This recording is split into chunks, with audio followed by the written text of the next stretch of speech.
বিগত 15-16 বছর এই ফ্যাসিস্ট সরকারের অধীনে রাজনৈতিক বৈষম্যের শিকার হয়েছে।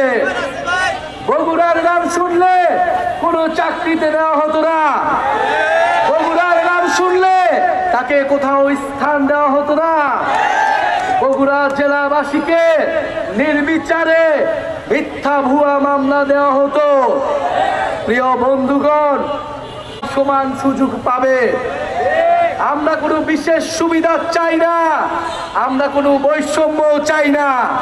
আমরা চাই যার যতটুক প্রাপ্য, যেই এলাকা যতটুক পিছিয়ে আছে সেই এলাকায় ততটুক উন্নয়ন করতে হবে, উন্নয়নের সুষম বন্টন করতে হবে।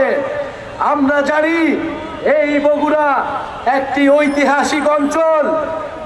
এই মহস্থানগড়, এই পুণ্যনগর থেকে বঙ্গ সভ্যতার যাত্রা শুরু হয়েছিল।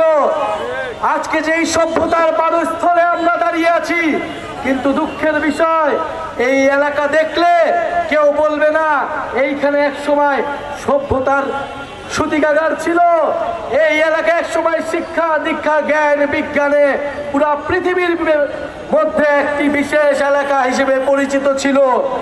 আমরা বগুড়ার সেই হারানো ঐতিহ্য ফিরিয়ে আনতে চাই, হারানো ইতিহাস সংস্কৃতি ফিরিয়ে আনতে চাই।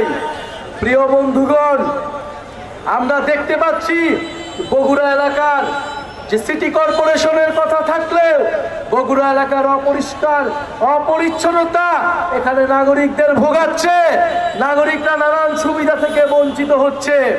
আমরা চাই অনতিবিলম্বে বগুড়াবাসী যাতে সকল নাগরিক সুবিধা পায় সেই ধরনের ব্যবস্থা নিশ্চিত করতে হবে। জাতীয় নাগরিক পার্টি বগুড়াবাসীর সকল নাগরিক সুবিধার জন্য লড়াই